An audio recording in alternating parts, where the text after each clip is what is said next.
Glory to God.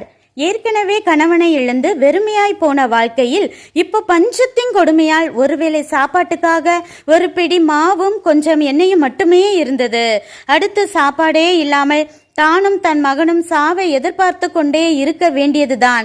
முற்றிலும் வாழ்க்கையும் சந்ததியும் வெறுமையாகி எல்லாமே முடிஞ்சு போச்சுன்னு நினைத்து அழுது அழுது கண்ணீர் வற்றிய நிலையில் எலியா மூலம் தேவனே வீடு தேடி வந்தார்.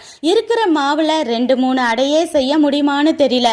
இதுல இவர் வேற ஒன்னு குடுன்னு கேட்கிறாரேன்னு யோசிக்கும் போதே பஞ்சகாலம் முடியும் வரை உன் வீட்டுல மாவும் எண்ணெயும் உள்ள பாத்திரங்கள் வெறுமையாகவே ஆகாதுன்னு சொன்னது போலவே எல்லாரும் திருப்தியா சாப்பிட்டு மீதம் எடுக்க செய்த தேவன் அந்த சாரிபாத்து விதவையின் மகன் வியாதியில் மரித்து போய் முற்றிலும் அவள் வாழ்க்கை வெறுமையாக்கப்பட்டு ஸ்தம்பித்த போது எலியாவின் ஜெபத்தை கேட்டு அவள் மகனுக்கு திரும்ப ஜீவனை கொடுத்த தேவன் இன்று உங்கள் வாழ்க்கையிலும் ஏதோ ஒரு பகுதி சத்துருக்களால் வெறுமையாக்கப்பட்டு இருந்தாலும் மாற்றி நிறைவாக்கி ஆசீர்வதிப்பாராக. நன்றி.